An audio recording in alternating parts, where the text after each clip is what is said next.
मृत्यु के बाद भी साथ जाती हैं ये 5 चीजें। मित्रों, जैसा कि हम सभी जानते हैं कि जिसने भी इस मृत्यु लोक में जन्म लिया है उसकी एक ना एक दिन मृत्यु अवश्य ही होनी है। और आमतौर पर ऐसा माना जाता है कि जब किसी की मृत्यु हो जाती है तो उसके कर्म को छोड़कर उसके साथ कुछ भी नहीं जाता, परंतु ऐसा नहीं है। गरुड़ पुराण की माने तो जब किसी व्यक्ति की मृत्यु हो जाती है तो उसके मृत शरीर को जब जला दिया जाता है तब उस मृत आत्मा की यमलोक की यात्रा शुरू होती है। और इस रास्ते में उसके कर्म के साथ साथ और भी जीवन काल में की गई 4 चीजें साथ जाती हैं। यानी मृत्यु के बाद मृत आदमी के साथ 5 चीजें हमेशा उसके साथ रहती हैं। और जब उस आत्मा का पुनर्जन्म होता है तो ये 5 चीजें उचित समय आने पर आत्मा के साथ फिर नए शरीर में प्रविष्ट हो जाती हैं।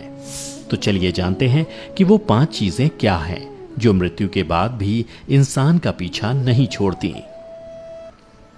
नमस्कार दर्शकों, द डिवाइन टेल्स पर आपका एक बार फिर से स्वागत है। गरुड़ पुराण में जिन 5 चीजों का उल्लेख किया गया है उसमें सबसे पहला है कामना।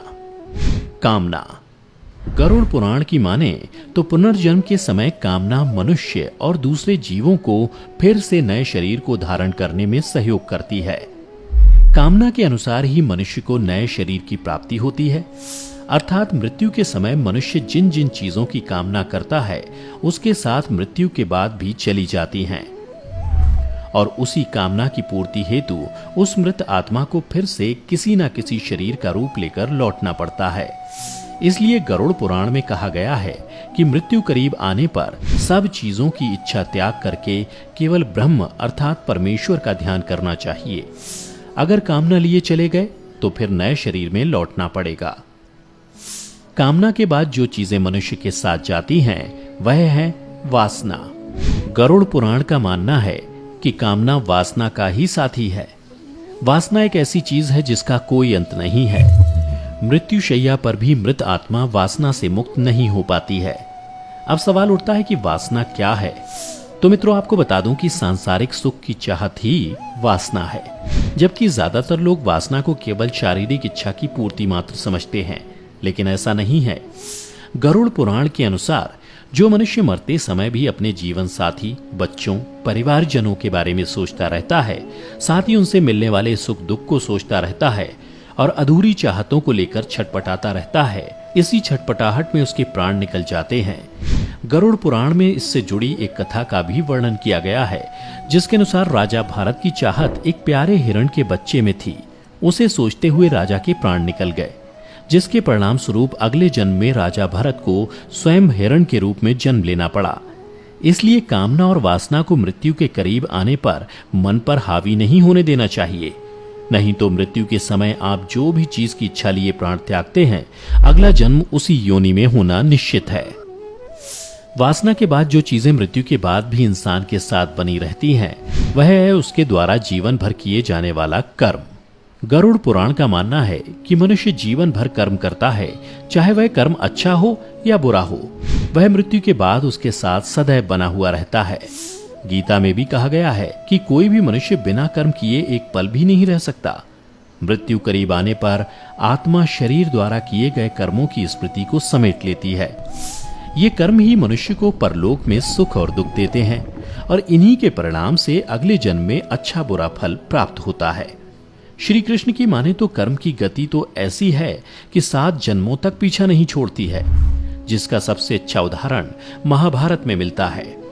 वाणों की शैया पर लेटे हुए भीष्म ने जब श्री कृष्ण से पूछा कि मुझे ऐसी मृत्यु क्यों प्राप्त हुई, तो श्री कृष्ण ने उन्हें 101 जन्म पूर्व की घटना याद दिलाते हुए कहा कि 101 जन्म पूर्व आपके कारण एक करकैटे की मृत्यु ऐसे ही हुई थी, इसलिए आज आप वाणों की शैया पर पड़े हुए हैं।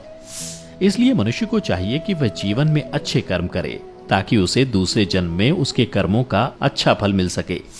कर्म के बाद गरुड़ पुराण में कर्ज का वर्णन किया गया है, जिसके अनुसार इंसान को चाहिए कि यदि वह जीवित रहते किसी से कर्ज ले तो उसे मरने से पहले जरूर चुका देना चाहिए, क्योंकि लिया गया कर्ज और दिया गया कर्ज दोनों ही जन्म जन्मांतर तक पीछा नहीं छोड़ता है।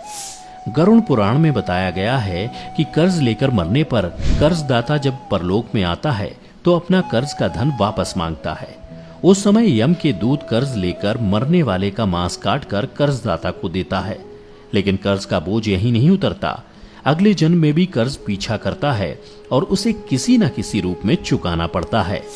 इसलिए मित्रों, यदि आपने कभी किसी से कर्ज लिया हो तो उसे मरने से पहले अवश्य ही चुका दें, ताकि अगले जन्म में आपको किसी तरह का कष्ट ना उठाना पड़े। कर्ज के बाद जिस पांचवी चीज के बारे में बताया गया है वह है पुण्य, जो मृत्यु के बाद भी मृत आत्मा के साथ यमलोक से लेकर दूसरे जन्म तक बनी रहती है। पुण्य। गरुड़ पुराण में बताया गया है कि आपके द्वारा किया गया दान परोपकार का पुण्य कई जन्मों तक साथ चलता है।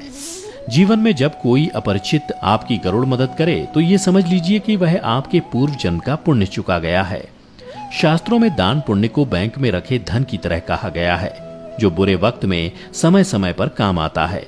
इसलिए मनुष्य को पुण्य रूप धन को जीवन भर जमा करते रहना चाहिए। अक्षय तृतीया, अक्षय नवमी, माघ पूर्णिमा, कार्तिक पूर्णिमा, गंगा दशहरा, मकर संक्रांति कुछ ऐसे दिन हैं जिनमें किया गया दान पुण्य कई जन्मों तक व्यक्ति को सुख देता है और ये पुण्य जन्मों जन्म तक आपके साथ बना रहता है। इसलिए मित्रों, मनुष्य रूपी जीवन में गरुड़ पुराण में बताए गए इन सभी चीजों का खास ध्यान रखें, ताकि मृत्यु के बाद आपको सद्गति की प्राप्ति हो। तो मित्रों, उम्मीद करता हूं कि आपको हमारी ये कथा पसंद आई होगी। अगर पसंद आई हो तो इसे ज्यादा से ज्यादा लाइक और शेयर करें। साथ ही अगर आप पहली बार हमारे चैनल पर आए हैं तो हमारे चैनल को अभी सब्सक्राइब कर लें, और अगर आप ये वीडियो हमारे फेसबुक पेज पर देख रहे हैं तो पेज को लाइक करना ना भूलें। फिलहाल आज की वीडियो में इतना ही। अब हमें इजाजत दें। आपका बहुत बहुत शुक्रिया।